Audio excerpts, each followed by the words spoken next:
हुबली में पूर्व सीएम जगदीश शेट्टर ने कांग्रेस सरकार पर अल्पसंख्यक संतुष्टि होने की नीति का आरोप लगाकर दंगे बढ़ाने का दावा किया। उन्होंने कहा कि गणेश उत्सव जैसे धार्मिक आयोजनों के दौरान पथराव और हिंसा हो रही है और यदि कांग्रेस सत्ता में आई तो संप्रदायों में दंगे बढ़ेंगे जिससे हिंदू मुस्लिम भाव बढ़ेगा। साथ ही शेट्टर ने राहुल गांधी पर भी निशाना साधते हुए कहा कि वो विदेश में भारत की आलोचना कर रहे हैं जिससे देश की छवि को नुकसान हो रहा है। उन्होंने तंज कसते हुए कहा कि पिछले 10 वर्षों में मोदी सरकार ने भारत की छवि सुधारने का काम किया है जबकि राहुल गांधी अपने राजनीतिक एजेंडे के लिए आलोचना कर रहे हैं। ಸ್ಥಿತಿ ಏನಾಗ್ತಿದೆ ಅಂತ ಅಲ್ಲಿ ನಾ ಹೇಳಿ ಇಲ್ಲಿ ನೋಡ್ರಿ, ಇಲ್ಲಿ ಒಂದು ರೀತಿ ಇನ್ಸ್ಟೆಬಿಲಿಟಿ ಇದೆ, ಅನ್ಸರ್ಟನಿಟಿ ಇದೆ. ಕಾಂಗ್ರೆಸ್ಸಲ್ಲಿ ಯಾರು ಲೀಡರು ಮತ್ತೊಂದು ಅಲ್ಲೇ ಗೊಂದಲ ಇದೆ. ಮತ್ತು ಕಾಂಗ್ರೆಸ್ಸಿನ ಎಮ್ ಎಲ್ ಎಗಳು ನಮ್ಗೆ ಅನುದಾನ ಸಿಗ್ತಾ ಇಲ್ಲ, ಸ್ಪೆಷಲ್ ಪ್ಯಾಕೇಜ್ ಸಿಗ್ತಾ ಇಲ್ಲ ಅನ್ನುವಂಥ ಕಾರಣದ ಮೇಲೆ ಯಾವುದೇ ಕೆಲಸ ಕಾರ್ಯಗಳು ಇವತ್ತು ನಾವು ಎಲ್ಲ ಕಡೆ ಹೋಗ್ತೇನೆ, ನಾನು ಎಂ ಪಿ ಆಗಿನೂ ಹೋಗಿದ್ದಿಲ್ಲ. ಹಿಂದಿನ ಸರ್ಕಾರದಲ್ಲಿ ಏನು ಮಂಜೂರಾದ ಕೆಲಸ ಕಾರ್ಯಗಳು ನಡೆದ, ಹೊಸದು ಯಾವುದೂ ಮಂಜೂರಾಗಿಲ್ಲ, ಹೊಸ ಯಾವುದೂ ರಸ್ತೆ ಆಗ್ತಾ ಇಲ್ಲ. ಈ ಪರಿಸ್ಥಿತಿ ಇದೆ. ಇನ್ನು ತಿರುಪತಿ ಲಡ್ಡೂನಲ್ಲಿ ಈ ಮೀನಿನ ಅಂಶ, ದನದ ಕೊಬ್ಬು ಲ್ಯಾಬ್ ರಿಪೋರ್ಟ್ ಬಂದಿದೆ ಸರ್. ಹಿಂದಿನ ಸರ್ಕಾರ ಮೇಲೆ ಇದೇನು ದ್ವೇಷದ ರಾಜಕಾರಣ ಮಾಡ್ತಿದೆ ಅಂತ ಕಾಂಗ್ರೆಸ್? ನಿಶ್ಚಿತವಾಗಿ ಇವತ್ತು ರಾಜ್ಯದಲ್ಲಿರುವಂಥ ಕಾಂಗ್ರೆಸ್ ಸರ್ಕಾರ ಯಾವ ಸಂದರ್ಭದಲ್ಲಿ ಸಿದ್ದರಾಮಯ್ಯ ಮೇಲೆ ಮೂಡಾದ ಹಗರಣ ಬಂತು, ಸ್ವತಃ ಅವ್ರದ್ದೇ ಹೆಸರು ಇನ್ವಾಲ್ವ್ಮೆಂಟ್ ಆಗಿದೆ. ಅದರ ಜೊತೆಗೆ ಅಲ್ಲಿ ಬಾಯ್ ಮಾಡಬೇಕು. ಅದರ ಜೊತೆಗೆ ಆ ಒಂದು ವಾಲ್ಮೀಕಿ ಆ ಒಂದು ಕಾರ್ಪೊರೇಷನ್ ಹಗರಣ ಎಲ್ಲವೂ ಡೈರೆಕ್ಟು ನೇರವಾಗಿ ಮುಖ್ಯಮಂತ್ರಿಗಳ ಹೆಸರೇ ಇನ್ವಾಲ್ವ್ ಆಗ್ತದೆ ಮತ್ತು ಈಗ ಕೋರ್ಟ್ನಲ್ಲಿ ಪ್ರಕರಣ ಚಾಲ್ತಿ ಇದೆ. ಇಂಥ ಸಂದರ್ಭದಲ್ಲಿ ಬಹುಶಃ ಎಲ್ಲೇ ಒಂದು ಹಂತದಲ್ಲಿ ಮುಖ್ಯಮಂತ್ರಿಗಳಿಗೆ ರಾಜೀನಾಮೆ ಕೊಟ್ಟು ಹೋಗುವಂಥ ಪರಿಸ್ಥಿತಿ ನಿರ್ಮಾಣ ಆಗುವಂಥ ಹಂತಕ್ಕೆ ಬಂದಿದೆ. ಇವನ್ ಇನ್ನು ಕಾಂಗ್ರೆಸ್ ಪಾರ್ಟಿಯಲ್ಲಿ ಅಲ್ಲಿಯೂ ಸಹಿತ ಕಾಂಗ್ರೆಸ್ಸಿನ ಸರ್ಕಾರದಲ್ಲಿ ಕಾಂಗ್ರೆಸ್ಸಿನ ಎಮ್ ಎಲ್ ಎಗಳು ಅವರು ಈ ಒಂದು ಸರ್ಕಾರದ ಬಗ್ಗೆ ಬೇಜಾರಿನಲ್ಲಿದ್ದಾರೆ. ಹೀಗಾಗಿ ಇನ್ ಫೈಟಿಂಗ್ ಜೋರಿದೆ ಮತ್ತು ಮುಖ್ಯಮಂತ್ರಿ ಯಾರಾಗಬೇಕು ಅನ್ನೋಂಥದ್ದು ಈಗಾಗಲೇ ಭಾಳಷ್ಟು ಜನ ತಾವೇ ಸ್ವಯಂ ಘೋಷಣೆ ಮಾಡ್ಕೊಂಡಿದ್ದಾರೆ. ಹೀಗಾಗಿ ಆ ಇನ್ ಫೈಟಿಂಗು ಎಲ್ಲ ಒಂದು ಏನು ಇನ್ಸ್ಟೆಬಿಲಿಟಿ ಚಾಲೂ ಆಗಿದೆ. ಅದಕ್ಕಾಗಿ ಜನರ ಮೈಂಡನ್ನು ಡೈವರ್ಟ್ ಮಾಡೋ ಸಲುವಾಗಿ ಭಾರತೀಯ ಜನತಾ ಪಾರ್ಟಿಯ ಲೀಡರ್ಸ್ ಮೇಲೆ ಈಗ 5-6 ಜನ ಲೀಡರ್ಸ್ ಮೇಲೆ FIR ಫೈಲ್ ಮಾಡುವಂಥದ್ದು, ಕಂಪ್ಲೇಂಟ್ ಫೈಲ್ ಮಾಡೋದು, ಒಂದು ಎನ್ಕ್ವೈರಿ ಫಿಕ್ಸ್ ಮಾಡುವಂಥದ್ದು ಇದೆಲ್ಲ ಸ್ಟಾರ್ಟ್ ಆಗಿದೆ. ಈಗ ಯಡಿಯೂರಪ್ಪನವರು ಮತ್ತು ಕುಮಾರಸ್ವಾಮಿಯವರು ಯಾವಾಗ 10-15 ವರ್ಷದ ಹಿಂದೆ ಡಿನೋಟಿಫಿಕೇಷನ್ ಮಾಡಿದ್ದನ್ನು ಕೇಸನ್ನು ಇವತ್ತು ಲೋಕಾಯುಕ್ತಲ್ಲಿ ಪೆಂಡಿಂಗ್ ಇತ್ತು ಕಂಪ್ಲೇಂಟ್ ಅಂತೇಳಿ ಅದು ಹೊರಗೆ ತೆಗೆಯುವಂಥ ಕೆಲಸ ನಡೀತದೆ. ನಾನು ಹೇಳ್ತೀನಿ, ಸಿದ್ದರಾಮಯ್ಯರು ಹಿಂದೆ 5 ವರ್ಷ ಇದ್ದರು ಮುಖ್ಯಮಂತ್ರಿ, ಈಗ ಮತ್ತೆ 1.5 ವರ್ಷ ಅದು ಹೊಸದಾಗಿ ಮುಖ್ಯಮಂತ್ರಿ ಆಗಿ. ಈ ಸಂದರ್ಭದಲ್ಲಿ ಅವರು ನಾರ್ಮಲ್ ಕೋರ್ಸ್ನಲ್ಲಿ ಮಾಡಿದರೆ ಯಾರೂ ಅದನ್ನು ಕ್ವಶನ್ ಮಾಡ್ತಾ ಇರಲಿಲ್ಲ. ಇನ್ನು ರೆಗ್ಯುಲರ್ ಕೋರ್ಸಲ್ಲಿ ಆಯ್ತಪ್ಪ ಏನೋ ಹಗರಣದ ಅದ್ರ ಬಗ್ಗೆ ಏನೋ ಎನ್ಕ್ವೈರಿ ಮಾಡ್ತಾರೆ ಅಂದರೆ ಬೇರೆ.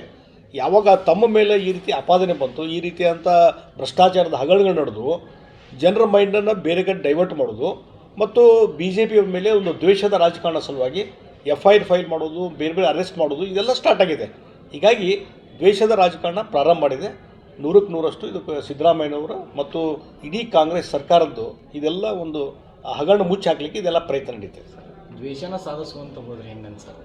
ಅಲ್ಲ, ಅದಕ್ಕೆ ನೋಡಿ ಏನಾಗಿದೆ ಇವತ್ತು ನೋಡಿ, ಡೆವಲಪ್ಮೆಂಟ್ ಕೆಲಸ ಮತ್ತೊಂದು ಯಾವುದೋ ಒಂದು ಹೊಸ ಯೋಜನೆ ಘೋಷಣೆ ಅದಕ್ಕೆ ಹಣ ಬಿಡುಗಡೆ ಮಾಡೋದು ಯಾವುದೂ ನಡೀತಾ ಇಲ್ಲ ರಾಜ್ಯದಲ್ಲಿ. ಒಂದು ರೀತಿ ಅರಾಜಕತೆ.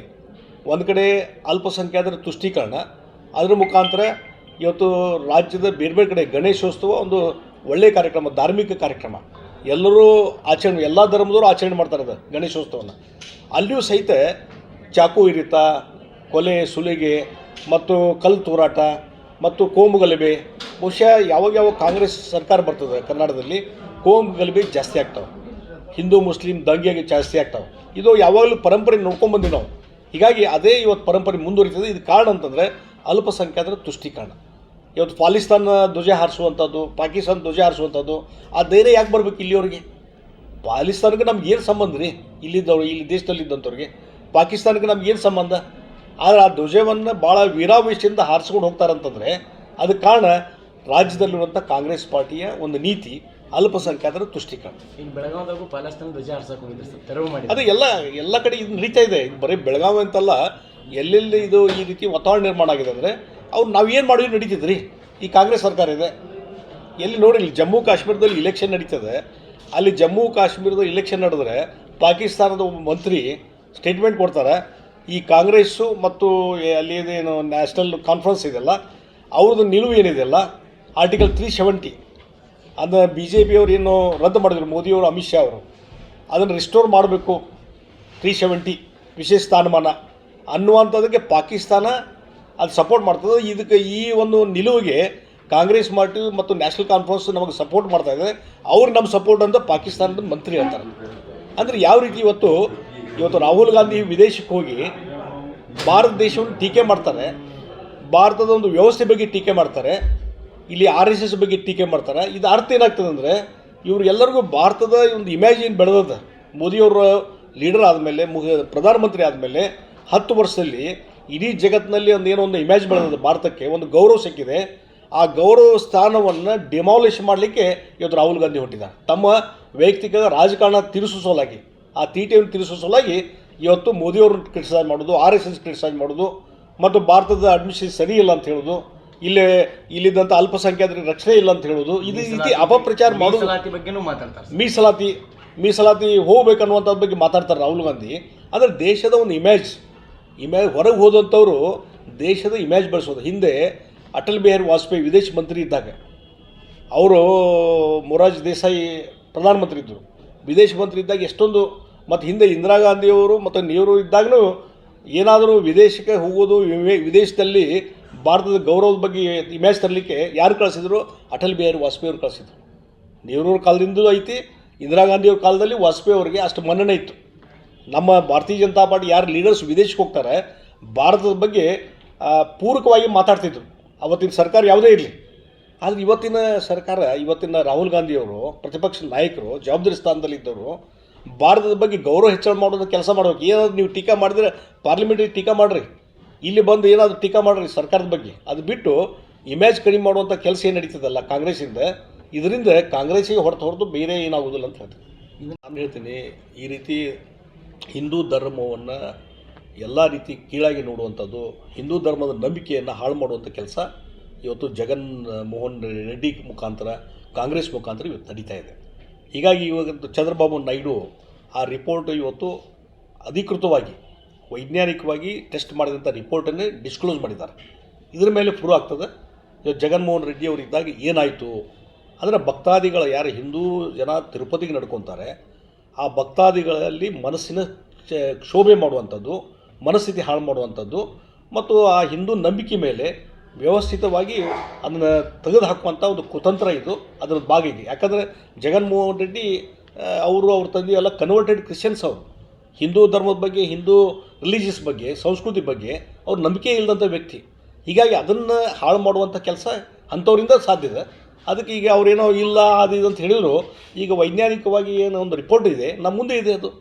ಅದರ ಮೇಲೆ ಇವತ್ತು ಚಂದ್ರಬಾಬು ನಾಯ್ಡು ಒಂದು ಡಿಸ್ಕ್ಲೋಸ್ ಮಾಡಿದ್ದಾರೆ. ಒಬ್ಬ ಜವಾಬ್ದಾರಿ ಸ್ಥಾನದಲ್ಲಿ ಮುಖ್ಯಮಂತ್ರಿ ಡಿಸ್ಕ್ಲೋಸ್ ಮಾಡ್ತಾರಂತಂದರೆ ಒಂದು ಜವಾಬ್ದಾರಿ ಸ್ಥಾನದಲ್ಲಿದ್ದ ಮಾಡಿದ್ದಾರೆ ಅವರು. ಹೀಗಾಗಿ ಈ ರೀತಿ ಅದು ಅಂಥವ್ರಿಗೆ ಸಹಿತ ಕಾಂಗ್ರೆಸ್ ಪಾರ್ಟಿ ಸಪೋರ್ಟ್ ಮಾಡ್ತದೆ.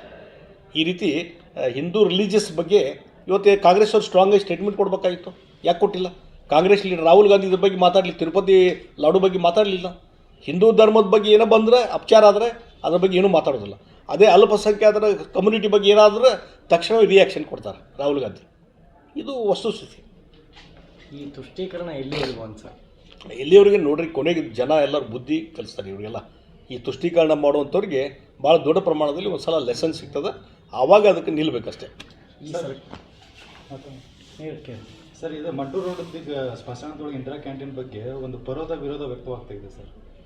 ನೋಡಿರಿ, ಒಂದು ನಾನು ಹೇಳ್ತೀನಿ, ಈ ಮಂಟೂರು ರೋಡ್ ಅಂತಲ್ಲ, ಇವತ್ತು ಇಂದಿರಾ ಕ್ಯಾಂಟೀನ್ ಎಲ್ಲೆಲ್ಲಿ ಮಾಡ್ತಾರೆ ರಾಜ್ಯ ಸರ್ಕಾರ, ಸಾರ್ವಜನಿಕ ಅನುಕೂಲ ಆಗೋ ರೀತಿಯಲ್ಲಿ ಮಾಡಲಿಲ್ಲ. ಅಲ್ಲಿದೇನು ಪರಿಸ್ಥಿತಿ ನನಗೆ ಸ್ಟಡಿ ಮಾಡಿಲ್ಲ ಅದು. ಯಾಕಂದರೆ ಈಗ ಸ್ಮಶಾನ ಭೂಮಿ ಅದ, ಈಗ ಎಲ್ಲ ಕಡೆ ಇಡೀ ದೇಶದಲ್ಲಿ, ಇಡೀ ರಾಜ್ಯದಲ್ಲಿ ಪ್ರತಿಯೊಂದು, ನಾನು ಎಲ್ಲೆಲ್ಲಿ ಹೋಗ್ತೇನಿಲ್ಲ, ಇವತ್ತು ಭಾಳಷ್ಟು ಗ್ರಾಮಗಳಿಗೆ ವಿಸಿಟ್ ಮಾಡಿದ್ದೇನೆ. ಎಲ್ಲ ಕಡೆ ನಮ್ಮಲ್ಲಿ ಸ್ಮಶಾನ ಭೂಮಿ ಕೊರತೆ ಇದಾರಪ್ಪ, ಒಂದು ಸ್ಮಶಾನ ಭೂಮಿ ಕೊಡಿಸ್ರಿ ಅಂತ ಹೇಳ್ತಾರೆ. ಇಲ್ಲೇ ಸದ್ಯಕ್ಕೆ ಹುಬ್ಬಳ್ಳಿಯಲ್ಲಿ ಸದ್ಯಕ್ಕೆ ಎಕ್ಸ್ಟೆನ್ಷನ್ ಏರಿಯಾ ಭಾಳ ಬೆಳೆದ್ಬಿಟ್ಟವು. ಇನ್ನೂ ಸ್ಮಶಾನ ಭೂಮಿ ಜಾಸ್ತಿ ಬೇಕಂತೇಳಿ ಡಿಮಾಂಡ್ ಇದೆ, ಬೇಡಿಕೆ. ಈಗ ಇದ್ದಂಥ ಸ್ಮಶಾನ ಭೂಮಿನ ನೀವು ಕಟ್ ಮಾಡಿ ಅಲ್ಲಿ ಇಂದಿರಾ ಕ್ಯಾಂಟೀನ್ ಮಾಡ್ತೀರಿ ಅಂತಂದರೆ ಅದು ಜಾಗ ಕಡಿಮೆ ಆತಲ್ಲಿ. ಇಲ್ಲಿ ಇನ್ನೂ ಸ್ಮಶಾನ ಭೂಮಿ ಜಾಸ್ತಿ ಕೊಡಿಸ್ರಿ ಅಂತ ಡಿಮಾಂಡ್ ಇದೆ ಜನರದ್ದು. ನೀವು ಬೇರೆ ಇಂದಿರಾ ಕ್ಯಾಂಟೀನ್ ಮಾಡಲಿಕ್ಕೆ ಬೇಕಾಷ್ಟು ಜಾಗ, ಆ ಆ್ಯಂಗಲ್ ಮೇಲೆ ನಾನು ಮಾತಾಡ್ತೀನಿ. ಜನರಿಗೆ ಸ್ಮಶಾನ ಭೂಮಿಯ ಅವಶ್ಯಕತೆ ಇದೆ. ಇಂದಿರಾ ಕ್ಯಾಂಟೀನು ಮಾಡ್ರಿ, ಬಡವರಿಗೆ ಅನುಕೂಲ ಆಗಲಿ. ಆದರೆ ಎಲ್ಲೆಲ್ಲಿ ಮಾಡ್ಬೇಕು ಅದನ್ನು ವಿಚಾರ ಮಾಡಿರಿ. ಅದೋ ಒಂದು ಜಾಗ ಐತನೋ ಸ್ಮಶಾನ ಭೂಮಿ, ಅದು ಬಿಟ್ಟು ಬೇರೆ ಕಡೆನೂ ಮಾಡ್ಬೋದಲ್ಲ.